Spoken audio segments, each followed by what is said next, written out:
Morning sir. Good morning, good morning, good morning. मुझे आपको दो एडजस्टमेंट समझाने हैं इनकम से रिलेटेड। पहले मैंने आपको अभी तक जो समझाए, मैंने आपको तीन मेजर एडजस्टमेंट समझाए हैं। एक है डेप्रिसिएशन, एक है आउटस्टैंडिंग एक्सपेंसेस और एक है prepaid expenses. Outstanding expenses, prepaid expenses और डेप्रिसिएशन। अब मैं आपसे जो बात कर रहा हूँ वो मैं बात कर रहा हूँ कि जिसकी मैं अब जो बात करने जा रहा हूँ वो ये कि अगर हमें इनकम मिल जाए या इनकम एडवांस पहले मिल जाए या इनकम हमने अर्न कर ली लेकिन हमें नहीं मिली, उस केस में हम एडजस्टमेंट्स को वो कैसे दिखाते हैं, that is what we have to see. वो हमें अब देखना, ठीक है।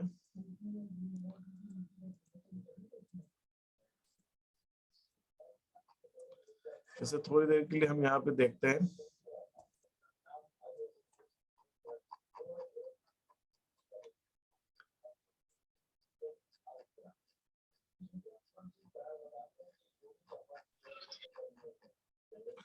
एक एडजस्टमेंट है, हाँ, एनी क्वेश्चंस? यस, कुछ पूछना चाह रहे हैं? एक एडजस्टमेंट है, मैं यहाँ पे बता रहा हूँ, जिसको हम कहते हैं अक्रूड इनकम। मैंने आपको लास्ट टाइम भी बताया था अक्रूड इनकम क्या होता है। इनकम जो हमने उपार्जित आय जिसको हम कहते हैं, ये वो आय है जो हमने अर्जित तो कर ली है लेकिन अभी हमें मिली नहीं, हमें वो मिली नहीं है और हमने उसको अर्जित कर लिया, उसको हम कहते हैं अक्रूड इनकम। यहाँ पे मैंने कमीशन लिया हुआ है, कमीशन लिया हुआ है, अक्रूड कमीशन लिया हुआ है उसको। इसका मतलब ये हुआ कि अगर हमारे ट्रायल बैलेंस में लिखा हुआ है 250 रुपीज कमीशन, ट्रायल बैलेंस में लिखा हुआ है 250 रुपीज कमीशन, ट्रायल बैलेंस में ये जो कमीशन है 250, और नीचे एडजस्टमेंट में हमें दे रखा है कि हमारी जो उपार्जित आय है वो है उपार्जित कमीशन जो है वो है हमारा 200 रुपीज। इसका मतलब ये हुआ कि 250 रुपए कमीशन तो हमें मिल गए हैं, 250 रुपए कमीशन हमें मिल गए हैं और 200 अभी भी मिलना बाकी। तो जो अगर मैं अपनी आय निकालूं कि मुझे कमीशन से टोटल कितनी आय हुई है, तो अगर मैं टोटल आय निकालूं कि हमें कमीशन से कितनी आय हुई है, तो वो आय से मतलब ये 250 तो हमें मिल गए, ये आपको पहले ही मिल गए, और 200 अभी भी हमारे को मिलना बाकी। तो जो कुल आय है मेरी कमीशन की वो कितनी हो जाएगी? कोई मुझे बता सकता है कमीशन की कुल आय? 450। 450। तो जब हम इनकम एंड एक्सपेंडिचर अकाउंट बनाएंगे, sorry income expenditure account, profit and loss account बनाएंगे। खुद को ऐड कर लीजिए। नहीं, मैं तो जो आते जा रहा है ऐड करते जा रहा हूँ अभी। ठीक है सर। ठीक है, तो जब मैं income and profit and loss account बनाऊंगा तो प्रॉफिट एंड लॉस में मैं यहाँ लिखूंगा 250 और नीचे इधर मैं अक्रूड कमीशन, अक्रूड माने उपार्जित आय, उसको जोड़ दूंगा। मैं यहाँ पे पूरा नहीं लिख पा रहा हूँ, अक्रूड कमीशन कितना, 200। तो मेरी जो टोटल आय है कमीशन से, वो जो बाहर के कॉलम में मैं लिखूंगा वो मैं लिखूंगा 450। तो इस हिसाब से ये चीजें आपको देखनी। तो अगर एक्रूड कमीशन है तो वो हमारी कमीशन के अंदर वो ऐड हो जाएगा, क्योंकि वो भी हमारी आय। इसकी अगर मैं एंट्री बनाऊं तो इसकी जो मेरी एंट्री बनेगी जनरल एंट्री, वो जनरल एंट्री इसकी बनती है एक्रूड कमीशन अकाउंट डेबिट,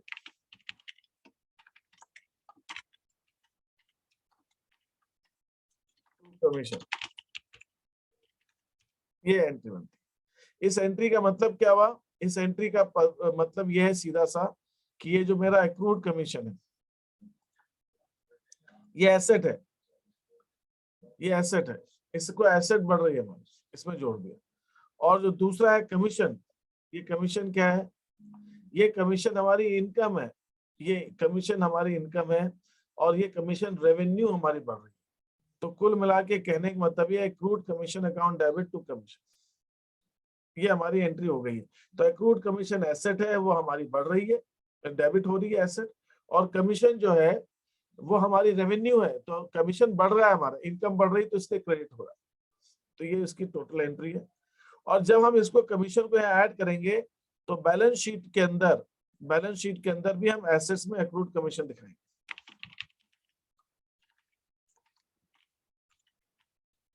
₹200 जो है एक्रूड कमीशन हम बैलेंस शीट में दिखाएंगे। ये एक्रूड कमीशन दर्शाता है कि हमने कमा लिया है ₹200, लेकिन हमें अभी लेना बाकी है। तो जिससे हमें लेना है वो हमारा देनदार हो गया, वो डेटर हो गया, उससे लेना है, तो ये हमारी एसेट है। तो ये हमारा एक्रूड कमीशन का ट्रीटमेंट है। तो व्हेन वी अर्न समथिंग, हमने अर्जित कर ली है लेकिन हमें मिली नहीं है, और तो वो हमारी उपार्जित आय है, उसको हम कमीशन के अंदर प्रॉफिट एंड लॉस में जोड़ेंगे, जो भी आय है उसमें जोड़ेंगे और उसको बैलेंस शीट के एसेट्स में दिखाएंगे।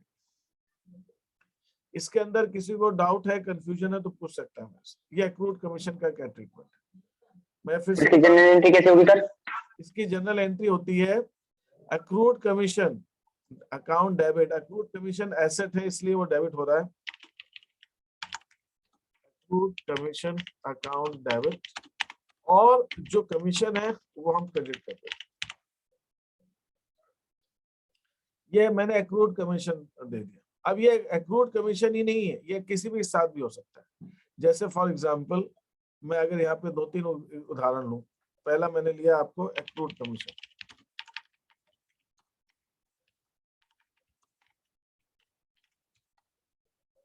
तो इसके रेंट भी हो सकता है ना सर? हाँ बिल्कुल, वही मैं देखा, accrued commission account debit to commission. इसी ढंग से बिल्कुल हमारा ये एक्रूड रेंट भी हो सकता है। एक्रूड रेंट भी हो सकता है। अगर एक्रूड रेंट है तो हमारी एंट्री हो जाएगी accrued rent account debit. Accrued rent का मतलब है डेटर, जिससे रेंट लेना है हमें। एक्रूड रेंट इनकम खाता नहीं है, ये एसेट है, ये एसेट बढ़ रही है हमारी, और यहाँ पे क्रेडिट हो जाएगा रेंट अर्न्ड या rent received, rent account, rent earned account ले लीजिए। यहाँ पे भी मैं कमीशन अर्न लिख सकता हूँ, यहाँ पर भी मैं कमीशन अर्न लिख सकता हूँ, कमीशन अर्न खाता लिख सकता हूँ कि मैंने इतना कमीशन अर्न कर लिया। तो यहाँ पर ये वाला जो खाता क्रेडिट हो रहा है ये हमारी आय दर्शा रहा है, और ये डेबिट हो रहा है ये हमारी एसेट दर्शा रहा है। यहाँ पे भी ये एसेट खाता है और ये हमारी रेवेन्यू अकाउंट है। Rent earned is our revenue. इस हिसाब से चीज है।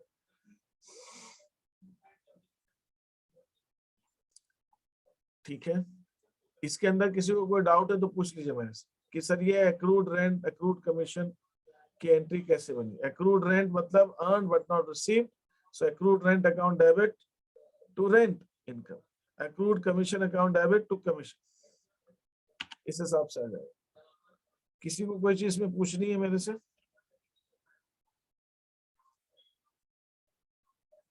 इसके अंदर किसी को कोई डाउट हो तो पूछ सकते हैं आप।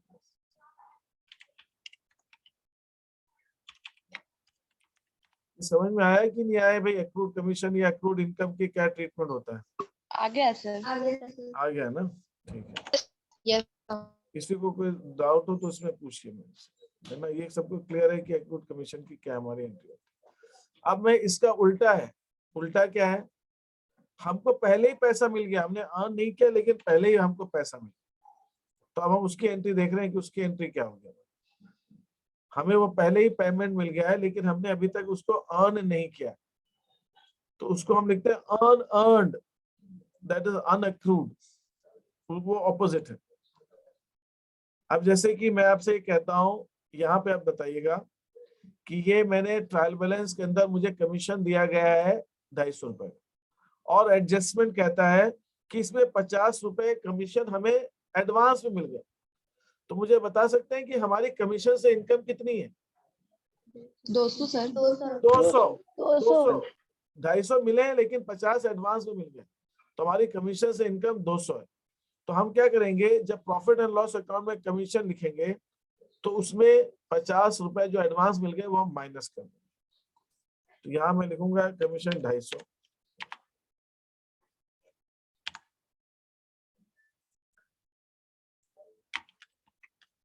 एडवांस 50 माइनस करके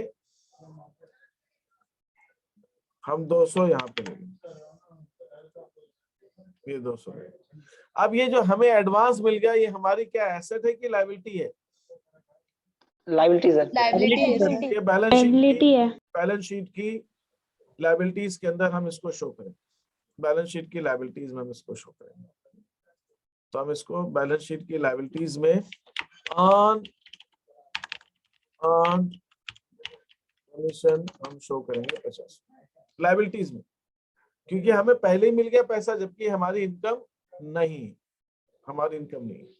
तो जब ये हमारी इनकम नहीं है तो इनकम में से घटाना है, तो इसकी एंट्री क्या बनती है? इसकी एंट्री बनती है commission account debit to earn liability credit होती है, तो earn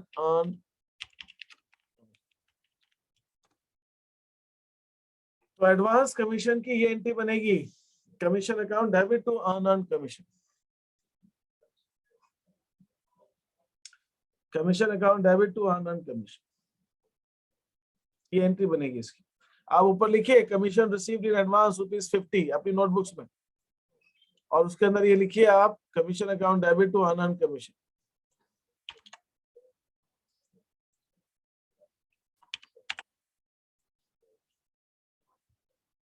commission account debit to earn commission, ये एंट्री लिखिए आप लोग, और इसका ट्रीटमेंट भी लिखिए कि कमीशन में से माइनस करेंगे, will subtract from commission and will show in liabilities, liabilities में दिखाएं। हाँ, अनअर्न्ड कमीशन को हम अनअक्रूड कमीशन भी कह सकते हैं, बिल्कुल सही। एक चैट में पूछा मेरे से कि सर अनअर्न्ड कमीशन को क्या हम अनअक्रूड भी कह सकते हैं? बिल्कुल कह सकते हैं।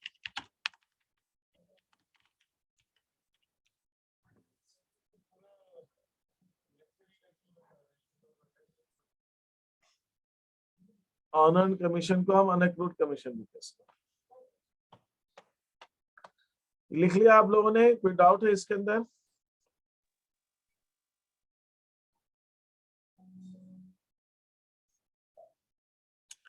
Commission account debit to unearned और अनअक्रूड कमीशन।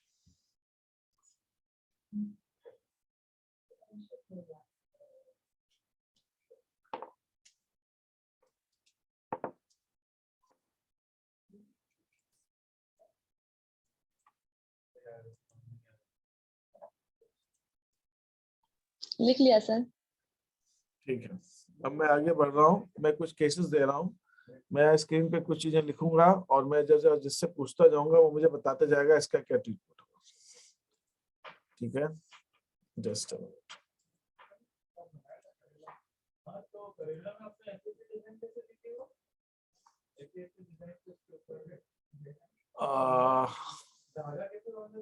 ओके।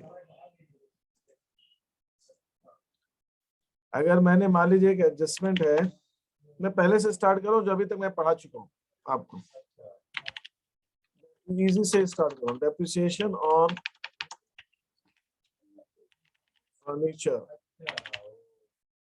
₹2500। फर्नीचर के ऊपर हमने 2500 का डेप्रिसिएशन लगाया। तो ज्योति शर्मा तुम बताओ मेरे को कि इसको हम फाइनल अकाउंट्स में कैसे दिखाएंगे? ये किस में आएगा, इसकी एंट्री क्या होगी, और ये फाइनल अकाउंट में कैसे शो होगा? बस ये बताइए।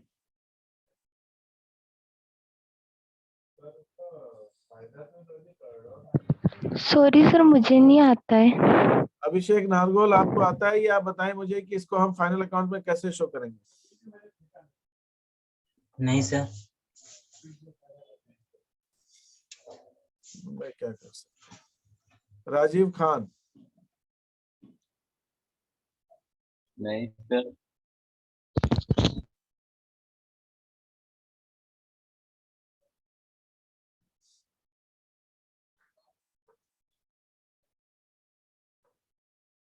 अच्छा, कुछ लोग अब जाने लग गए। ठीक है, मेघा गुप्ता?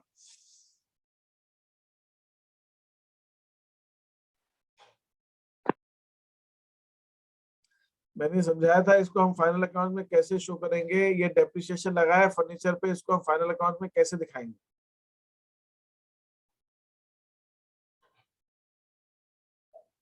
अमन लखावत, इसको फाइनल अकाउंट्स में हम कैसे शो करेंगे?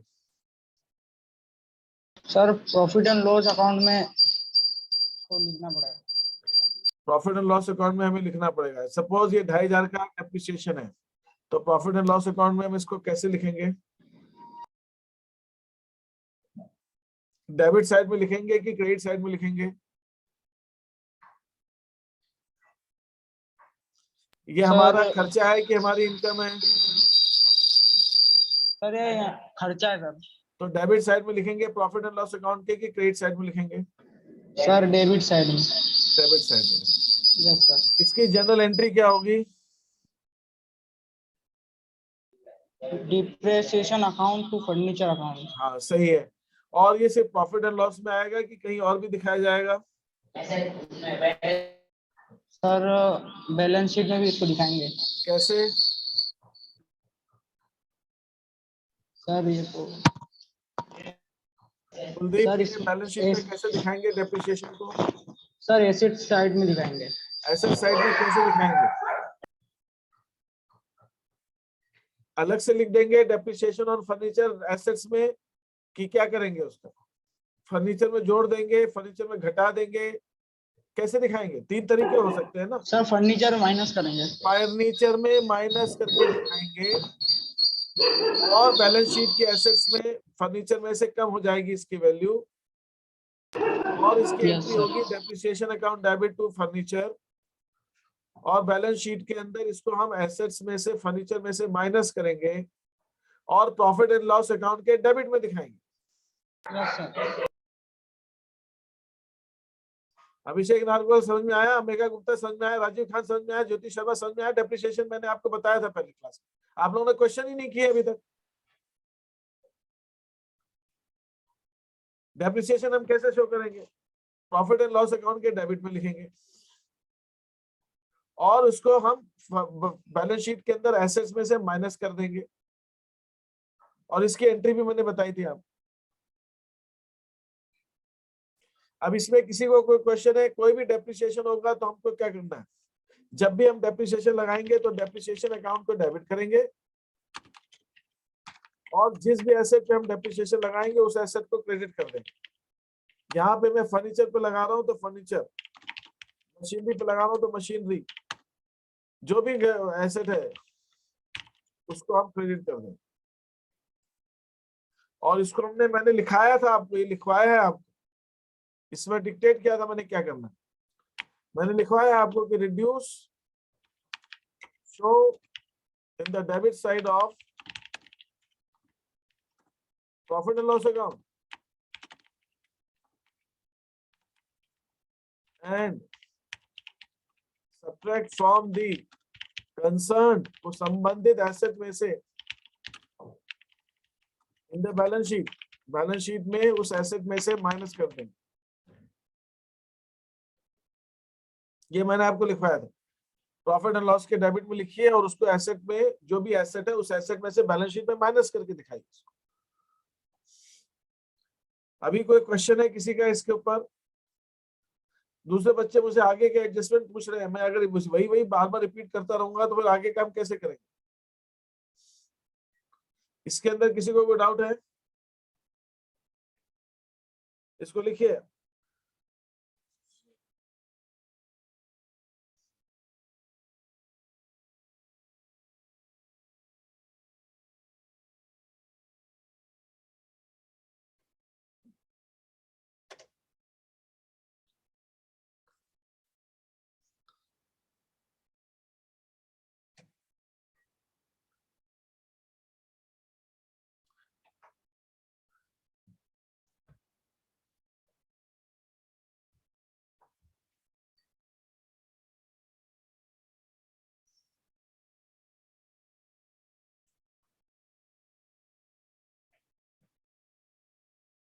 Any questions, any queries? यहाँ पे किसी को कुछ चीज पूछनी है?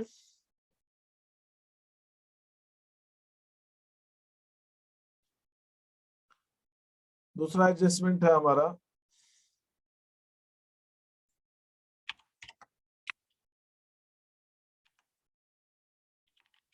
Rent unpaid ₹300। या मैं इसको बोल सकता हूँ रेंट आउटस्टैंडिंग भी बोल सकता हूँ। रेंट आउटस्टैंडिंग है हमारा 300 रुपीज का। विवेक मिश्रा, इसकी क्या एंट्री बनेगी और उसको हम बैलेंस शीट में या फाइनल अकाउंट में कैसे शो करेंगे? सर रेंट आउटस्टैंडिंग टू क्या कहना पड़ता rent outstanding to rent.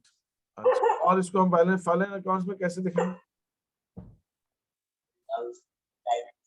Sir rent out वो क्या कहना पड़ता है, ये लायबिलिटीज है, रेंट एंड एक्सपेंसेस। तुम हॉस्टल में हो घर पे हो विवेक मिश्रा? सर हॉस्टल में हूँ। ये कहाँ है तुम्हारा हॉस्टल? ये इतने भौंकने की आवाज क्यों आ रही है? सर यहाँ पे कुत्ते भौंक रहे हैं साइड में। सर बहुत अच्छा। भौंक रहा है सर। अच्छा, ठीक है। ये तुमने रेंट आउटस्टैंडिंग की एंट्री तुम एक बार फिर से बताओ Vivek Mishra. Outstanding debit rent to outstanding क्या है? लायबिलिटी है कि एसेट है? Liability sir. तो लायबिलिटी डेबिट क्यों हो रही है? लायबिलिटी आप चुका पे कर रहे हो क्या? लायबिलिटी कि लायबिलिटी इस एंट्री करने से लायबिलिटी बढ़ेगी कि घटेगी? सर बढ़ेगी तो लायबिलिटी क्रेडिट होगी। खर्चा बढ़ेगा कि खर्चा घटेगा? ऐसा सर बढ़ेगा। तो जब खर्चा बढ़ रहा है तो रेंट अकाउंट को डेबिट करो और रेंट आउटस्टैंडिंग को क्रेडिट करो।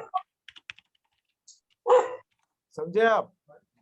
जी सर। लायबिलिटी बढ़ रही है तो रेंट आउटस्टैंडिंग क्रेडिट होगा और खर्चा बढ़ रहा है तो रेंट अकाउंट डेबिट होगा।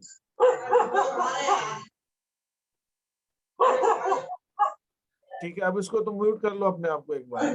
ठीक है, रेंट अकाउंट डेबिट तो रेंट आउटस्टैंडिंग की एंट्री बनेगी।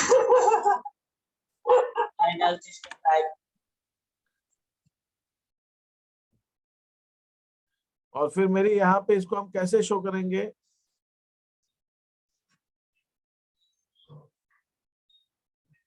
Add to rent account to rent in on debit side of profit and loss account. Profit and loss account के डेबिट में रेंट में जोड़ दीजिए आप इसको। And show on the liability side balance sheet. In the balance sheet. Balance sheet में इसको हम लायबिलिटीज में दिखाएंगे। रेंट आउटस्टैंडिंग बैलेंस शीट की लायबिलिटीज में दिखाएंगे और प्रॉफिट एंड लॉस के अंदर एक खर्चे में इसको ऐड कर देंगे।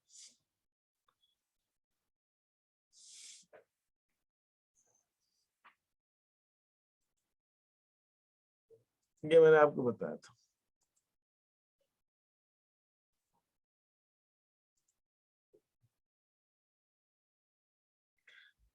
अब यहाँ पर किसी को कोई डाउट है इन दोनों में? पूछिए मेरे से।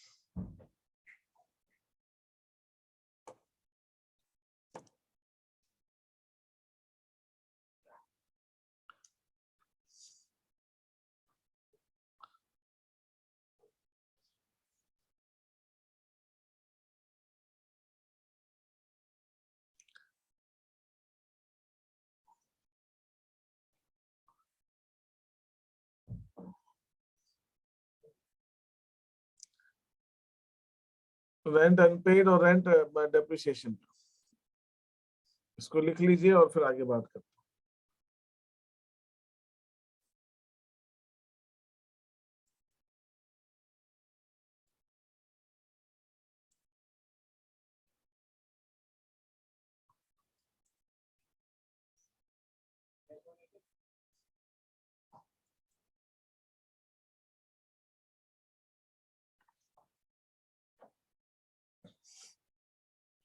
हो गया सर। ओके, अब नेक्स्ट वाला लेते हैं, थर्ड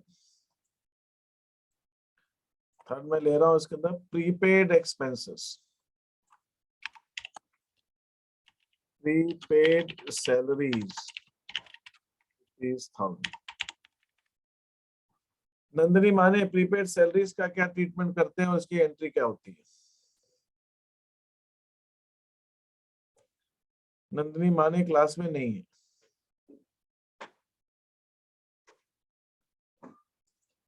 देन ये क्या नाम है इसका, रोहित दुबे, इसकी एंट्री क्या होगी, उसको हम कैसे शो करेंगे?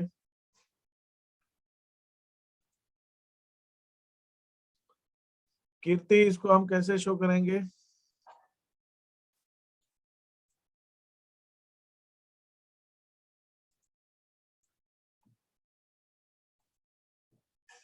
कीर्ति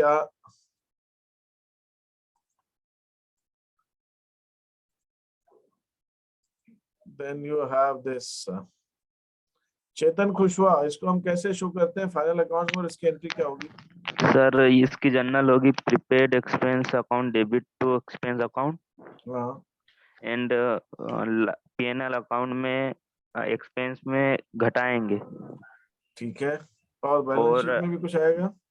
और बैलेंस शीट में सर संपत्ति में जोड़ देंगे। इसकी एंट्री होगी हमारी प्रीपेड सैलरीज अकाउंट डेबिट, बिल्कुल सही है, एसेट है, डेबिट होगा सैलरीज अकाउंट। और इसको हम क्या करेंगे, will be subtract from salaries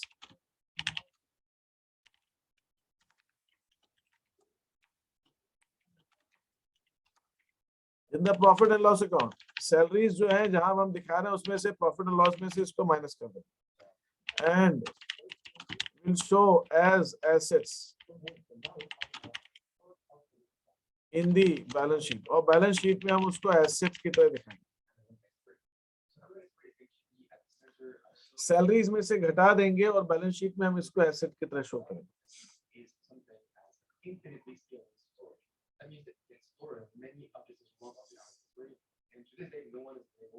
इसमें किसी को कोई चीज पूछनी है? सर ये प्रीपेड सैलरी अकाउंट डेबिट तो सैलरीज की जगह टू कैश भी हो सकता है? नहीं, अगर इसने एक क्वेश्चन, किसने पूछा एक क्वेश्चन, एक second, I want to know. बहुत सही है, इसका अलग थोड़ा सा एक्सप्लेनेशन नहीं पूछा किसने, मुझे दिख नहीं। सर मैंने मतलब नाम बता। शिवम पाटीदार। शिवम पाटीदार, ओके ठीक। पहले यहाँ पे किसी को कोई डाउट है? No sir. शिवम पाटीदार का एक क्वेश्चन ये कहना है कि जब हम सैलरी एडवांस में देते हैं तो हम ये एंट्री क्यों, वो मैं ओपन करूंगा पेज, आप लोग लिख रहे हैं इसको लिख लीजिए फिर। लिख लिया sir.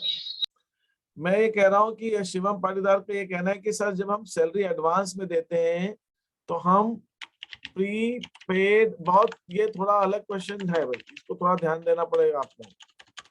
Prepaid salary account debit to cash हम क्यों नहीं कर सकते, या ये एंट्री भी कर सकते हैं क्या? क्या कहना है, कोई मुझे बता सकता है क्या prepaid salary to cash entry हम कर सकते हैं?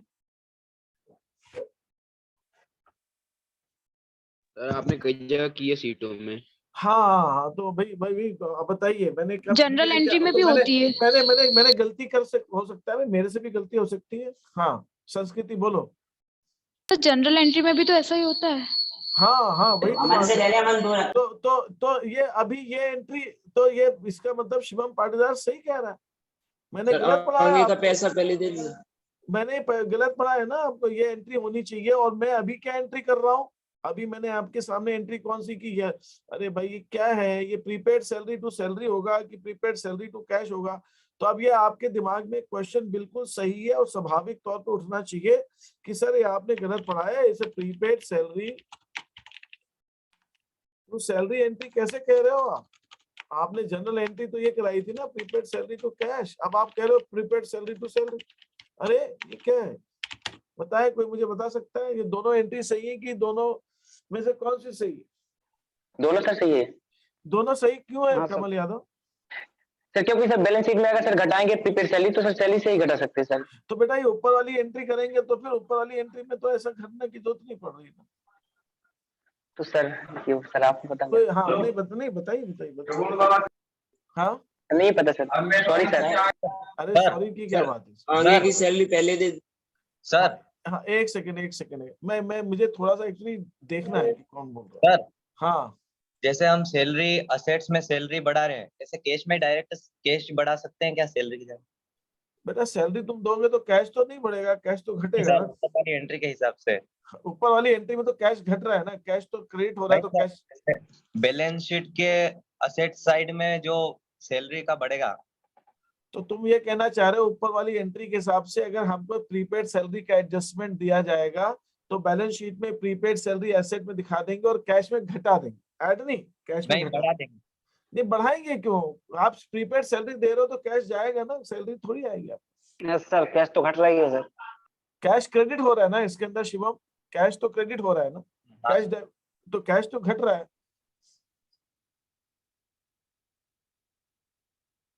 कैश तो घट रहा है। हाँ सर। पर sir profit and loss account में कैश कहाँ आता है?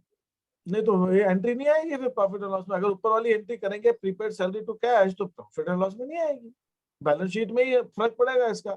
बैलेंस शीट में ही प्रीपेड सैलरी दिखा देंगे और बैलेंस शीट में ही कैश घटा देंगे अगर ऊपर वाली एंट्री करते हैं। लेकिन सवाल ये उठता है ऊपर वाली सही है कि नीचे वाली सही है? कमल यादव कह रहा है दोनों सही है, लेकिन क्यों सही है दोनों ये नहीं बता पा रहा। वो मैं पूछना चाह रहा हूँ, दोनों सही कि दोनों गलत है या क्या है, क्या लगता है? सर दोनों सही है क्योंकि एक में कैश क्रेडिट हो रहा है और एक में सैलरी, दोनों असेट्स है। सर मतलब बैलेंस शीट में नहीं शिवम, पहले मैं एक चीज ये पॉइंट में क्लियर कर दूं। शिवम ऊपर वाली एंट्री में कैश घट रहा है, नीचे वाली एंट्री में सैलरी घट रही है। सैलरी एसेट नहीं है, सैलरी खर्चा है, एक्सपेंस है सर। एक्सपेंस है। और जो एक सेकंड सुनना बात में, नीचे वाली एंट्री के अंदर हम सैलरी को मतलब खर्चे को घटा रहे हैं और ऊपर वाली एंट्री में हम कैश को घटा रहे हैं।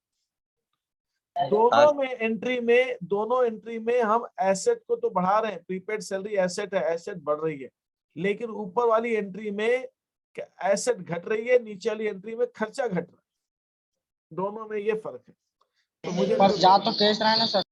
हाँ जा तो कैश रहा है। अच्छा अमन लखावत का कहना है कि कैश तो जा रहा है तो आप कैश क्यों नहीं घटा रहे हो नीचे वाली एंट्री में, वो ये कह रहा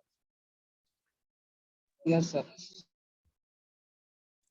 ये दोनों एंट्री में मेजर डिफरेंस क्या, ये मैं इसको समझना पड़ेगा आपको, और ये बहुत इंपॉर्टेंट पॉइंट रेज हुआ है। ये तो मैं समझा ही नहीं रहा था, अब उसने पूछा है तो मुझे समझाना है इसको।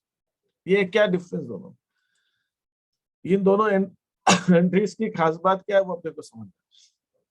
सर हाँ जब हमारी एसेट बढ़ेगी प्रीपेड तो हाँ सर हमारा खर्चा तो कम ही होगा। लेकिन तो वो कह रहा है, नीचे वाली लेकिन सही है। शिवम तो कह रहा है कि जब आप एसेट बढ़ेगी तो कैश भी तो दे रहे हो। प्रीपेड का मतलब क्या हुआ, सैलरी पहले दे दी तो कैश तो गया ना, कैश तो दिया है। वो तो ये कह रहा है कैश तो दिया, बिना सैलरी दिए पहले प्रीपेड सैलरी का मतलब क्या हुआ, सैलरी हमने पहले दे दी, जब पहले दे दी तो कैश तो दिया होगा, वो ये कह रहा है। तो कैश वो कहाँ गया, कैश कहाँ गायब हो तो गया? कैश सैलरी में से गया है ना, कैश सैलरी में से गया है, मतलब हम एडवांस जो दिया है वो सैलरी में से दिया है, अच्छा तो इसलिए शायद सैलरी क्रेडिट हुई है। थोड़ा और संस्कृति शर्मा तुम थोड़ी लाइन में जा रहे हो। हाँ और हाँ सर प्रीपेड सैलरी को सैलरी से घटाएंगे। हाँ तो कैश कहाँ गया? कैश भी तो दिया सर। हाँ prepaid salary debit to cash. अच्छा प्रीपेड सैलरी, अच्छा ठीक है, एक एंट्री ये भी आई हमारे पास में। उनने कहा साहब प्रीपेड सैलरी अकाउंट डेबिट,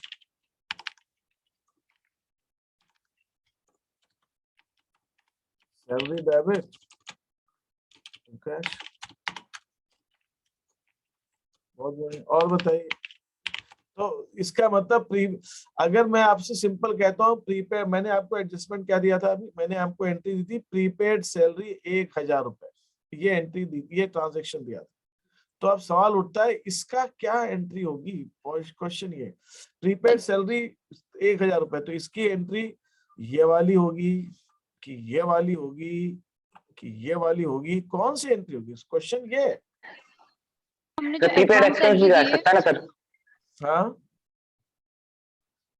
क्या चीज? प्रीपेड एक्सपेंस भी तो आ सकता है ना सर? हाँ नहीं ठीक है, वो सैलरी की जगह एक्सपेंस ले लो तो एक ही बात। कोई भी मैं सैलरी एग्जांपल लिया, रेंट हो सकता है, कभी कुछ भी हो सकता है, वो तो प्रीपेड अपन ने सैलरी बोल रहे हैं, आपको कुछ कोई भी खर्चा हो सकता है। लेकिन सवाल उठता है चाहे एक्सपेंस है तो प्रीपेड एक्सपेंस टू कैश हो।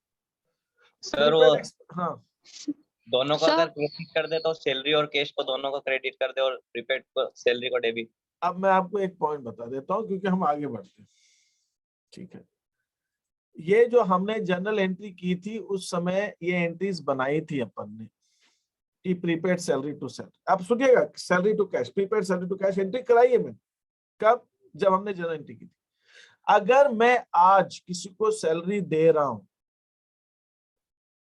और मुझे मालूम है कि ये प्रीपेड है, तो मैं क्या एंट्री करूंगा? Prepaid salary to cash.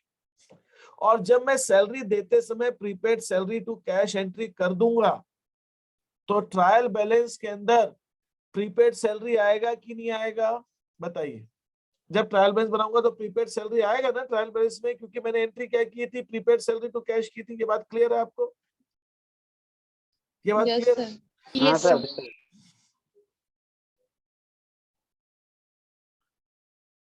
Okay, ठीक है।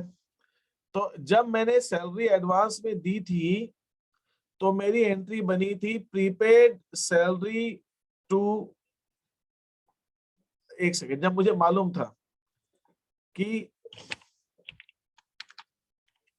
मैंने जब मुझे प्रीपेड सैलरी, जब मुझे सैलरी एडवांस में मैंने दी थी तो मुझे मालूम था ये एडवांस दे रहा हूं, तो मैंने एंट्री कर दी प्रीपेड सैलरी टू कैश। अब यहाँ पे ध्यान दीजिएगा मैं क्या कहना चाहूँ।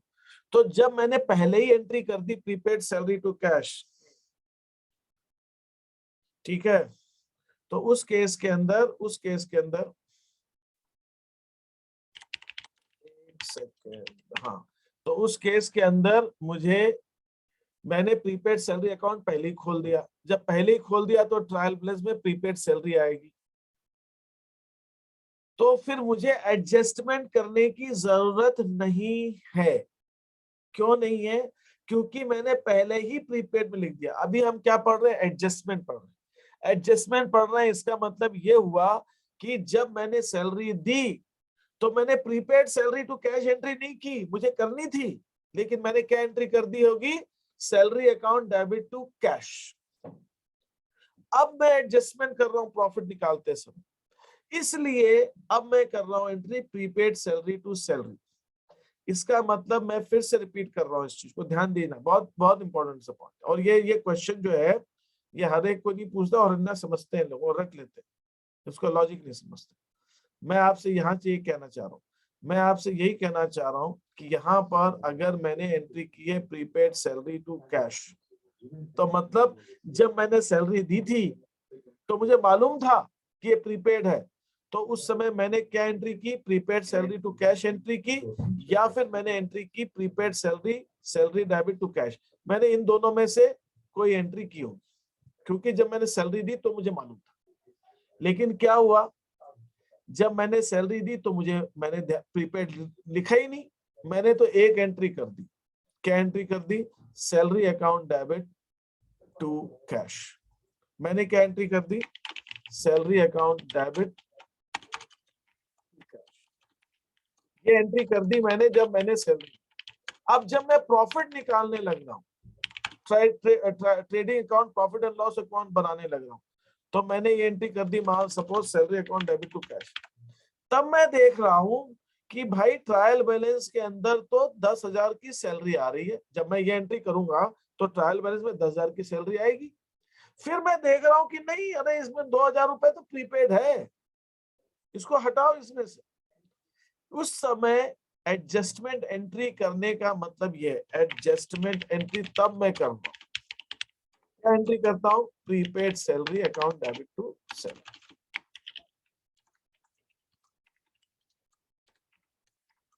ये एंट्री मैं कर रहा हूं एडजस्टमेंट एंट्री, और ये एडजस्टमेंट एंट्री करने के पीछे मेरा कारण बड़ा सिंपल है। मेरा कारण बहुत ही सिंपल है कि मैं ये एंट्री एडजस्टमेंट की तब कर रहा हूं जब मैंने ये 2,000 रुपए प्रीपेड भी सैलरी अकाउंट के डेबिट में लिख दिया। ये 2,000 रुपए प्रीपेड भी मैंने सैलरी अकाउंट के डेबिट में लिख दिया है, अब मैं एडजस्टमेंट करके प्रीपेड सैलरी को बढ़ा रहा हूं और सैलरी को क्रेडिट कर रहा हूं। लेकिन अगर मैंने जब सैलरी दी थी उसी समय प्रीपेड सैलरी लिख दिया या उसी समय प्रीपेड सैलरी ये एंट्री कर दी, तो फिर मुझे इस एडजस्टमेंट एंट्री की जरूरत है ही नहीं। फिर ये एडजस्टमेंट एंट्री मैं नहीं करूंगा। क्यों नहीं करूंगा? उस केस के अंदर जब मैं ट्रायल बैलेंस अच्छा, अब आपके दिमाग में क्वेश्चन आ सकता है तो कैसे मालूम हमने प्रीपेड सैलरी की कि नहीं की? तो उसका सिर्फ एक ही उत्तर है मेरे पास में कि जब आप ट्रायल बैलेंस देखोगे, अगर ट्रायल बैलेंस के अंदर आपको ट्रायल बैलेंस जब आपने बनाया और ट्रायल बैलेंस के अंदर ही आपको पहले से ही प्रीपेड सैलरी दी हुई है,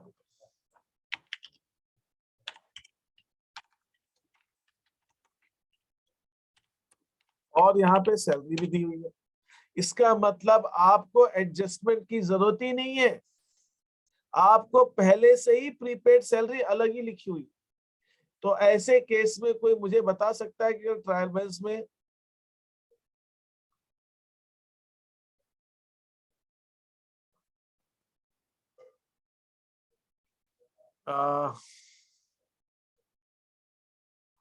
एक क्वेश्चन है कि सर मतलब सैलरी अकाउंट में पहले से ही कैश क्रेडिट कर दिया इसलिए अभी कैश की जगह सैलरी लिख रहे हैं।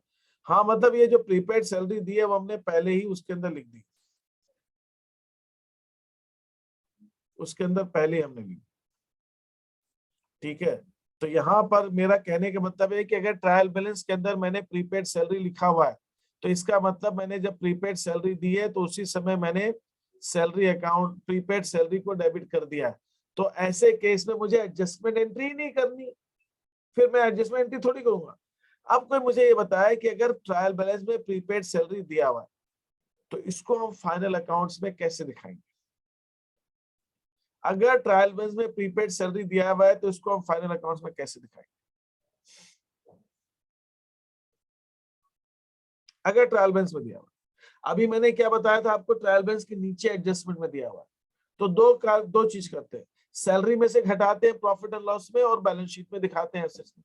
लेकिन अगर ट्रायल बैलेंस में प्रीपेड सैलरी दिया, इसका मतलब तो सिर्फ एसेट्स में दिखाएंगे, तब सिर्फ एसेट्स में ही दिखाएंगे, सैलरी में से नहीं घटाएंगे। क्यों नहीं घटाएंगे? क्योंकि प्रीपेड सैलरी में जुड़ी हुई नहीं है। बिल्कुल सही कहा जितन यादव। अगर ये प्रीपेड सैलरी ट्रायल बैलेंस में दिया हुआ है तो वो सिर्फ बैलेंस शीट की एसेट्स में आएगा, सैलरी में से नहीं घटाएंगे। क्यों नहीं घटाएंगे? क्योंकि प्रीपेड सैलरी में जुड़ा ही नहीं है, वो तो अलग ही है, अलग ही पहले ही अलग कर दी गई। ये वैसा ही हुआ जैसे मैंने क्लोजिंग स्टॉक का बताया था। अगर ट्रायल बैलेंस में क्लोजिंग स्टॉक दिया हुआ है तो ट्रेडिंग अकाउंट में नहीं लिखना, क्योंकि वो परचेजेस से पहले ही घट गया, उसको हम सिर्फ बैलेंस शीट में दिखाएंगे। ऐसे प्रीपेड सैलरी अगर ट्रायल बैलेंस में दिया हुआ तो ऐसा अगर है तो हमें एडजस्टमेंट एंट्री करने की जरूरत नहीं है। एडजस्टमेंट एंट्री की जरूरत ही नहीं, हमने पहले उसको अलग कर दिया। तो आपको ये ध्यान रखना है, अगर एडजस्टमेंट में दे रखा इसका मतलब वो प्रीपेड सैलरी को हमने सैलरी में ही डेबिट कर दिया था।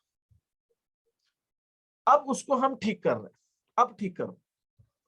लेकिन अगर ट्रायल बैलेंस में पहले ही प्रीपेड सैलरी दी हुई है तो वो पहले ही अलग लिखी हुई है।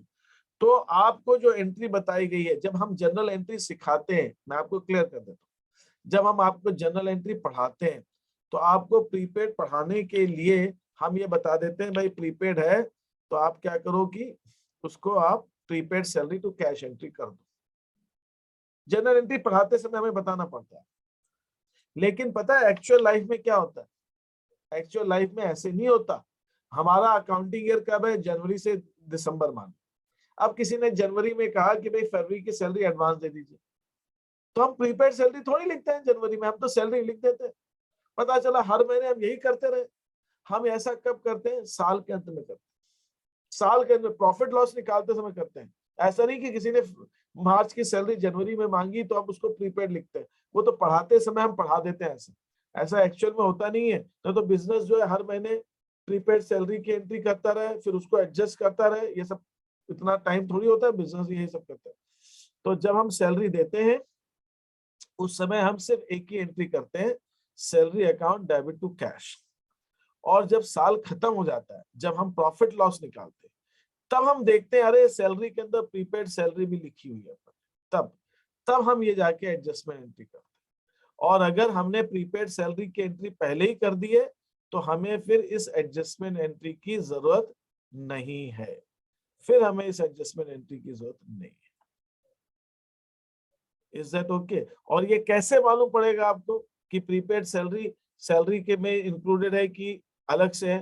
ट्रायल बैलेंस से मालूम पड़ेगा। आप ट्रायल बैलेंस देखिए, और अगर ट्रायल बैलेंस के अंदर प्रीपेड सैलरी आपको अलग से दी गई है, इसका मतलब वो सैलरी में इंक्लूडेड नहीं है। और अगर प्रीपेड सैलरी ट्रायल बैलेंस में नहीं दी गई, नीचे एडजस्टमेंट में दिया हुआ है प्रीपेड सैलरी, तो इसका मतलब उस प्रीपेड सैलरी में इंक्लूडेड है, उसको एडजस्टमेंट एंट्री करके उसको अलग करना। एडजस्टमेंट एंट्री तब करेंगे जब वो इंक्लूडेड नहीं है। ऐसे आउटस्टैंडिंग सैलरी के साथ भी हो सकता है। प्रीपेड सैलरी के साथ जो अभी हमने देखा, आउटस्टैंडिंग के साथ भी हो सकता है। मैंने भाई किसी को सैलरी नहीं दी, मान लीजिए मेरे को किसी को 10,000 रुपए की सैलरी देनी है। सैलरी कितनी देनी? 10,000। मेरे पास सिर्फ 6,000 रुपए, तो मैंने उसको कैश दे दिया 6,000 रुपए का, और 4,000 रुपए मैंने आउटस्टैंडिंग सैलरी में लिखी।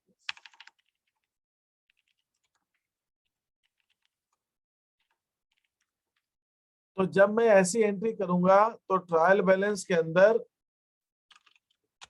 आउटस्टैंडिंग सैलरी आएगा, ट्रायल बैलेंस में आ जाएगा, क्योंकि एंट्री पहले हो चुकी है। और जब ट्रायल बैलेंस में आ जाएगा तो मुझे एडजस्टमेंट एंट्री क्यों करनी? इसका मतलब ये 10,000 के अंदर ये 6,000 4,000 रुपए जो नहीं दिए हुए, ये भी तो जुड़े हुए हैं ना, ये 4,000 जुड़े हुए हैं तो है इसके अंदर। तो ऐसे केस में जब मैं ट्रायल बैलेंस बनाऊंगा,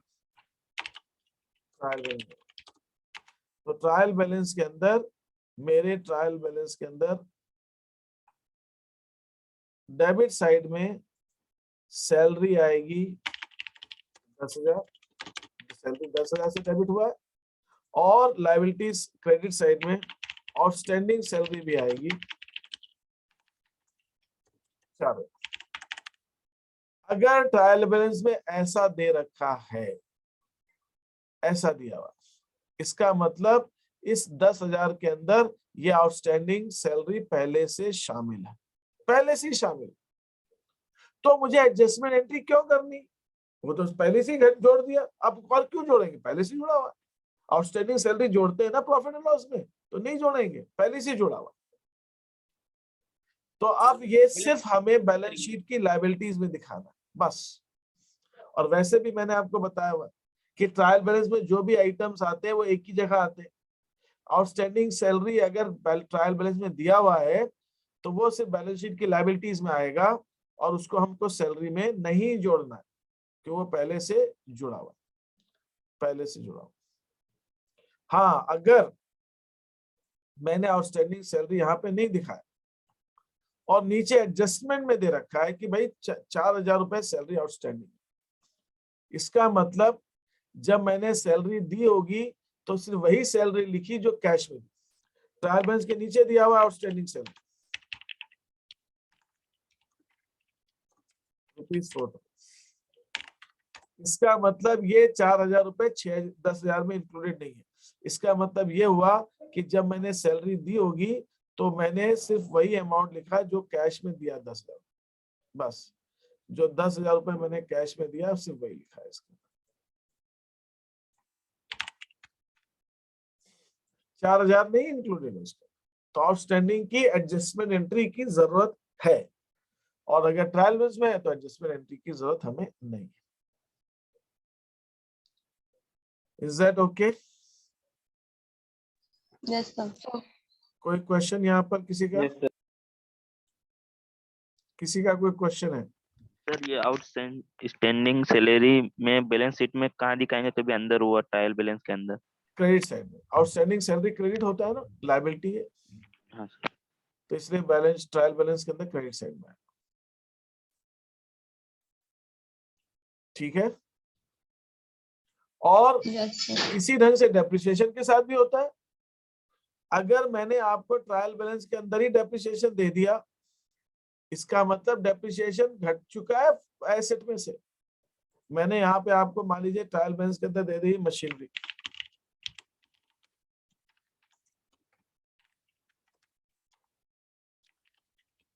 और यहाँ पे मैंने दे दिया डेप्रिसिएशन।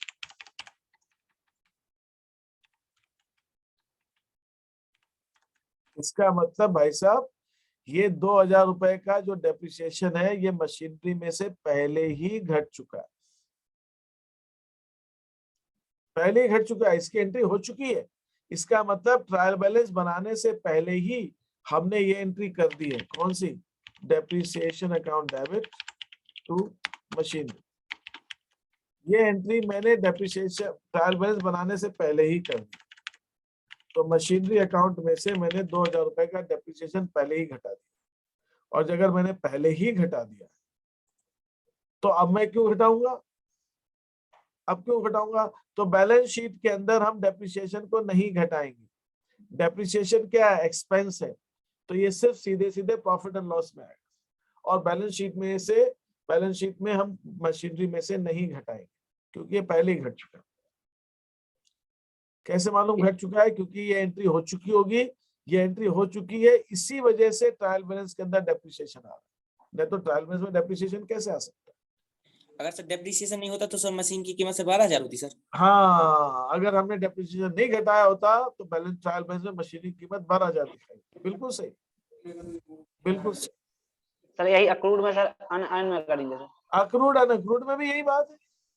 अनअर्न्ड में भी सर। बिल्कुल, अनअर्न्ड में भी यही बात है। अनअर्न्ड है मतलब वो एंट्री हो चुकी है, हमने पहले ही कमीशन में से घटा दिया। अक्रूड है तो हमने पहले ही कमीशन में जोड़ दिया। सर जितने भी एडजस्टमेंट होने सर ऐसे ही हो गए सर सभी। सारे एडजस्टमेंट ऐसे ही हैं। सवाल ये है कि एडजस्टमेंट हमने ट्रायल बैलेंस से पहले ही कर दिए तो वो एडजस्टमेंट बच हुए ही नहीं। वो तो एडजस्टमेंट नहीं कहेंगे उनको, क्योंकि हमने उनको एडजस्टमेंट की जरूरत ही नहीं, हमने पहले ही सब कुछ ठीक करके रखा है। एडजस्टमेंट करने का मतलब यही है कि वो हमने ट्रायल बैलेंस बनाते समय तक उसको नहीं लिखा, तो ही हम उसको एडजस्टमेंट करते, तभी हम उसको एडजस्टमेंट करते। यहाँ तक क्लियर है सबको? सर यदि डेप्रिसिएशन तलपट के अंदर हुआ तो कहीं ना एंट्री होगी ट्रायल ये डेप्रिसिएशन को फिर हम सिर्फ प्रॉफिट एंड लॉस के अंदर दिखाएंगे। Yes sir. बैलेंस शीट में हम एसेट में से घटाएंगे नहीं अगर वो तलपट में दे रखा है। बाकी सब एडजस्टमेंट में तो सर दिखा रहे बैलेंस शीट में, और इसमें ना दिखा रहे। हाँ, मैं वही है कि अगर वो एडजस्टमेंट में दिया है कि ट्रायल बैलेंस में दे रखा है, उस पर डिपेंड करता है। अच्छा, ओके समझ गया तुम्हारा डाउट क्या। देखो, इसका डाउट एक ये है कि सब बाकी सब तो दिखा रहे हैं, मतलब उसका ये कहना हो रहा है कि अगर ये मेरा, देखिए ये भी क्वेश्चन में क्लियर कर देता हूं कि वो ये कहना चाह रहा है कि अगर ट्रायल बैलेंस सही है,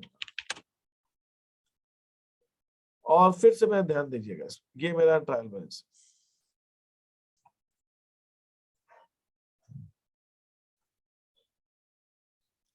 यहां पर ट्रायल बैलेंस की लायबिलिटी क्रेडिट साइड में मैंने दिखाया आउटस्टैंडिंग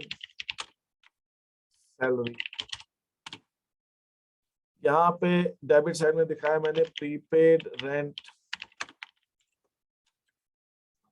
यहाँ पे मैंने दिखाया मशीनरी, यहाँ पे मैंने दिखाया डेप्रिसिएशन। तो चेतन कुशवाहा का ये कहना है कि सर आप तो ये कह रहे हो कि आउटस्टैंडिंग सैलरी को बैलेंस शीट में दिखाओ, प्रॉफिट एंड लॉस में कुछ मत करो। इसको आप कह रहे हो बैलेंस शीट में दिखाओ, वो ये कह रहा है कि प्रीपेड रेंट को भी आप ये कह रहे हो कि बैलेंस शीट में दिखाओ और कुछ मत करो। इसका मतलब प्रीपेड रेंट को हम प्रॉफिट एंड लॉस में जो घटाते हैं वो मत घटाओ, सिर्फ बैलेंस शीट में दिखाओ। आप ये कह रहे हो कि अगर कोई एसेट है तो वो एसेट को एज इट इज, बिल्कुल जैसी है वैसी, बिना कुछ घटाए वटाए आप बैलेंस शीट में दिखाओ। लेकिन वो कह रहा है कि ये जो डेप्रिसिएशन है इसको आप कह रहे हो इसको प्रॉफिट एंड लॉस में दिखाओ, इसको बैलेंस शीट में मत दिखाओ। वो ये कह रहा है कि ऐसा क्यों? वो ये कह रहा है कि आउटस्टैंडिंग सैलरी तो आपने कहा बैलेंस शीट में दिखाओ, प्रॉफिट लॉस में मत दिखाओ, कुछ मत करो इसका। आप प्रीपेड रेंट को बैलेंस शीट में दिखाओ, अगर ट्रायल बेस में, ये सब ट्रायल बेस में दिया है उसकी बात कर रहा हूं, ट्रायल बैलेंस में दिया है तो ट्रायल बैलेंस में प्रीपेड रेंट दिया है तो बैलेंस शीट में दिखाओ, पीएनएल में मत कुछ करो। मशीनरी को बैलेंस शीट में दिखाओ और कुछ मत करो। तो डेप्रिसिएशन को पीएनएल में दिखाओ। ऐसा कुछ उल्टा उल्टा चल रहा है, ऐसा वो क्या कहना है आपका किसी का सबका इस बारे में? सर क्योंकि ये एक्सपेंस है, ना ही ये एसेट है और ना ही ये लायबिलिटी है। बिल्कुल, शीतल खुशवाहा ने जवाब दिया चेतन तुम्हारे क्वेश्चन का। उसका ये कहना है शीतल खुशवाहा का कि ये बैलेंस शीट में इसलिए दिखाएंगे कि आउटस्टैंडिंग सैलरी लायबिलिटी होती है, इसलिए बैलेंस शीट में दिखाया। आउटस्टैंडिंग सैलरी रेवेन्यू या एक्सपेंस, प्रॉफिट और लॉस में क्या दिखाते हैं? रेवेन्यू दिखाते हैं या एक्सपेंस दिखाते हैं, लेकिन आउटस्टैंडिंग सैलरी तो लायबिलिटी है, इसलिए बैलेंस शीट में जा रही है। वो ये कह रही है कि प्रीपेड रेंट एसेट होती है, इसलिए बैलेंस शीट में जा रही है। मशीनरी एसेट होती है, इसलिए बैलेंस शीट में जा रही है। लेकिन डेप्रिसिएशन तो भाई साहब एक्सपेंस होता है, तो वो ये डेप्रिसिएशन खर्चा होता है, इसलिए पीएनएल में जा रहा है, बैलेंस शीट में नहीं जाएगा। चेतन खुशवाहा समझे डेप्रिसिएशन क्या होता है? एक्सपेंस। हाँ सर, एक बार और समझा दो। है ना भाई? आउटस्टैंडिंग सैलरी का मतलब क्या हुआ? सैलरी हमें देनी है भाई, तो लायबिलिटी, तो इसीलिए बैलेंस शीट में जाएगी। ये प्रॉफिट और लॉस में नहीं जाएगा, ये बैलेंस शीट में जाएगा। क्यों? क्योंकि देना है, लायबिलिटी है। प्रीपेड रेंट मतलब हमने किसी को एडवांस दे दिया, हमारे जमा है उसके पास पैसे, अगले महीने उसको बिना पैसे लिए हमारा काम करना है, हमें उससे मिलना है भविष्य में, हमें उसको देना कुछ नहीं, हमें उससे लेना है। क्या काम लेना? पैसे नहीं लेने, लेकिन काम तो करेगा वो हमारा। तो प्रीपेड रेंट भी एसेट है, तो वो भी बैलेंस शीट में जाएगी। मशीनरी तो एसेट है ही है, बैलेंस शीट में जाएगी। लेकिन डेप्रिसिएशन एसेट लायबिलिटी थोड़ी है, डेप्रिसिएशन तो खर्चा है, एक्सपेंस है, इसलिए वो पीएनएल में जाएगी, इसलिए वो पीएनएल में। इसी ढंग से अगर मैं आपको ट्रायल बैलेंस में कमीशन दिखाता हूं और ट्रायल बैलेंस के अंदर आपको अनअक्रूड कमीशन दिखाता हूं, और मैं ट्रायल बैलेंस के अंदर आपको एक्रूड कमीशन भी दिखाता हूं,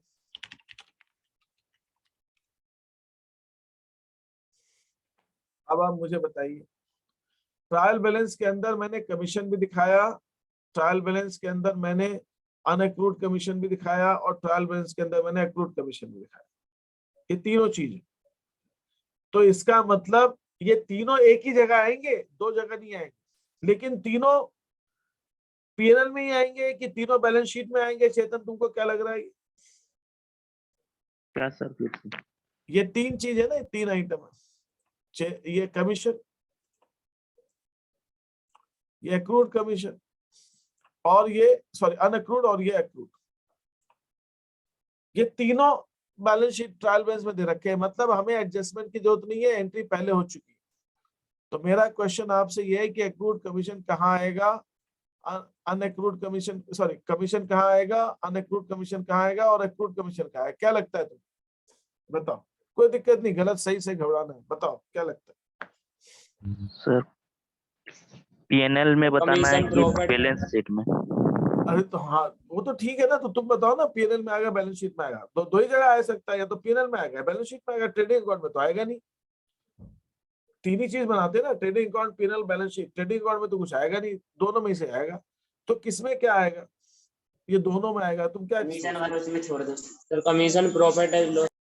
कमीशन हमारा प्रॉफिट है, रेवेन्यू है, तो commission profit and loss account में क्रेडिट साइड में आएगा। ये क्योंकि कमीशन क्या दिखाता है? हमारी आमदनी है, आय है, ये कमीशन आय है। लेकिन अनएक्रूड कमीशन क्या है विवेक मिश्रा? अनएक्रूड कमीशन क्या है? आय है, लायबिलिटी है। अनएक्रूड माने पैसा मिल गया, काम नहीं किया, ये लायबिलिटी है, तो ये बैलेंस शीट में आएगा। अनएक्रूड कमीशन बैलेंस शीट में आएगा, ये लायबिलिटी है। और एक्रूड कमीशन काम कर दिया, पैसा लेना है, एसेट है। एसेट है, तो ये भी बैलेंस शीट में, ये भी बैलेंस शीट में, ये भी बैलेंस शीट में है। तो अनएक्रूड कमीशन लायबिलिटी है तो बैलेंस शीट में, अक्रूड कमीशन एसेट है तो बैलेंस शीट में, और कमीशन आय है तो प्रॉफिट एंड लॉस के अंदर। तो वो इस बात पर चीज डिपेंड करती है कि वो क्या है। एसेट है तो बैलेंस शीट में, लायबिलिटी है तो बैलेंस शीट में, आय है तो पीएनएल में, एक्स खर्चा है तो पीएनएल। इस हिसाब से हमको दिखाना है, ठीक है। तो कौन सी चीज, डेप्रिसिएशन खर्चा है, कमीशन आय है तो ये प्रॉफिट एंड लॉस में आएगा, ये प्रॉफिट एंड लॉस में आएगा। इज दैट, ये क्लियर है? Yes sir. Yes sir. Yes sir.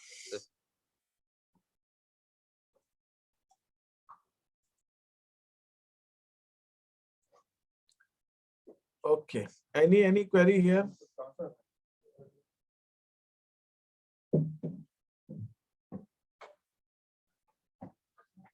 एक क्वेश्चन आया है सर, आपने बताया था कि हर एडजस्टमेंट 2 बार नहीं लिखे जाते फाइनल अकाउंट्स पर, वो कौन से हैं? नहीं, हर एडजस्टमेंट 2 बार ही लिखे जाएंगे। ट्रायल आप बैलेंस कहते ना में कि जो चीज है वो एक ही बार आएगी। पूरे- एडजस्टमेंट का मतलब क्या हुआ? एडजस्टमेंट का मतलब है सीधी सी बात कि उसकी एंट्री हुई नहीं है, और जब हम एंट्री करते हैं, आप जानते हो एंट्री करते हैं तो उसका एक डेबिट साइड होता है और एक क्रेडिट साइड होता है। सर 2 अकाउंट ये होते हैं, दो साइड होता है, एक डेबिट होता है, एक क्रेडिट होता है। तो डेबिट का भी एक इफेक्ट आएगा, क्रेडिट का भी एक इफेक्ट आएगा, तो 2 जगह तो आएगा ही आएगा। आपने उस दिन कहा था ना कि कुछ होते हैं कि जो नहीं हो देखिए किए जाते हैं। मुझे ऐसा ध्यान नहीं आ रहा, मैंने कहा था ऐसा, मुझे बिल्कुल ध्यान नहीं आ रहा। लेकिन हर एडजस्टमेंट का 2 इफेक्ट तो देखो जैसे आएगा। कहा था मैंने पूछा। मैं फिर सोचता हूँ मैंने किस कॉन्टेक्स्ट में कहा था, लेकिन हर एडजस्टमेंट का 2 इफेक्ट, 2 से ज्यादा भी हो सकता है। तो 3 में आ सकता है ना सर? 3 भी हो तीनों सकता में है। कर 3 हो सकता, कोई बता सकता है ऐसा 3 वाला एडजस्टमेंट, 3 जिससे 3 इफेक्ट आएंगे, ऐसे कोई एडजस्टमेंट बता loss by fire sir. Loss by fire कैसे? पूरा बताओ, लॉस बाय फायर क्या? सर अगर लॉस बाय फायर हुई है और इंश्योरेंस कंपनी हमें क्लेम दे देती है। हाँ, हमारे 3000 के गुड्स जल गए और इंश्योरेंस कंपनी ने कहा हम आपको सिर्फ 1000 रुपए देंगे, तो गुड्स कितने के जल गए? 3000। तो परचेजेस में से आप 3000 रुपए घटाओगे, इंश्योरेंस कंपनी 1000 दे रही है, तो इंश्योरेंस कंपनी से हमें 1000 रुपए मिलने हैं, तो बैलेंस शीट के अंदर एसेट्स में हम 1000 दिखाएंगे, और 2000 रुपए जो हमें नहीं मिलने हैं इंश्योरेंस कंपनी से, 2000 रुपए जो हमें नहीं मिलने हैं, इंश्योरेंस डूब गए, हमारे लॉस हो गए, वो प्रॉफिट और लॉस में आएगा। वो भी एक एडजस्टमेंट्स होते हैं, वो भी एडजस्टमेंट्स होते हैं। तो ये 3 तरह की इसके अंदर चीजें हैं जो मुझे आपको बतानी। ये कुछ एडजस्टमेंट्स है। तो मैं अभी आपको एक शीट जो भेजूंगा, वो मैं शीट एक भेजूंगा जिसके अंदर आपको ये क्वेश्चंस करने हैं, और जिसके अंदर एक सेकेंड, मैंने आपके लिए जो एक, इसमें तीनों तरह के मिक्स हैं क्वेश्चंस, ये तीनों तरह के एडजस्टमेंट है उसके अंदर। ये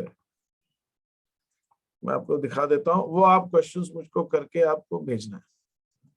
और ये जो नहीं आप लोग कह रहे हैं कि बिल्कुल नहीं समझ में आ रहा है, वो बिल्कुल इसलिए नहीं समझ में आ रहा है कि आप अपनी तरफ से कोशिश भी नहीं कर रहे हैं और ना आप करना चाह रहे हैं, तो वो एक दिक्कत है।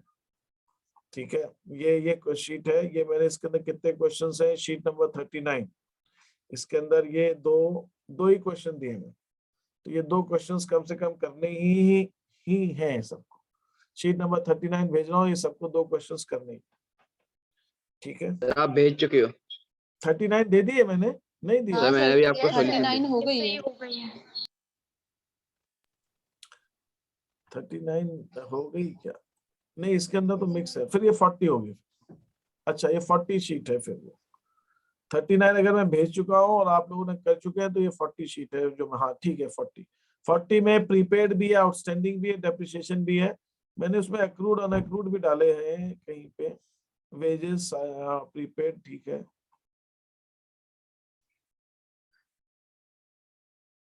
अच्छा, 40 शीट है ये, और एक हमारी आएगी 41 आएगी। फिर मैंने प्रीपेड आउटस्टैंडिंग के, अच्छा प्रीपेड और अक्रूड के एडजस्टमेंट नहीं डाले, तो मैं आपको 40 शीट भेज रहा हूँ, फिर एक और 41 भेजूंगा जिसके अंदर इनकम का होगा। इनकम के 2 एडजस्टमेंट मैंने बताया, अक्रूड और अनअक्रूड, तो ये 2 एडजस्टमेंट भी होंगे।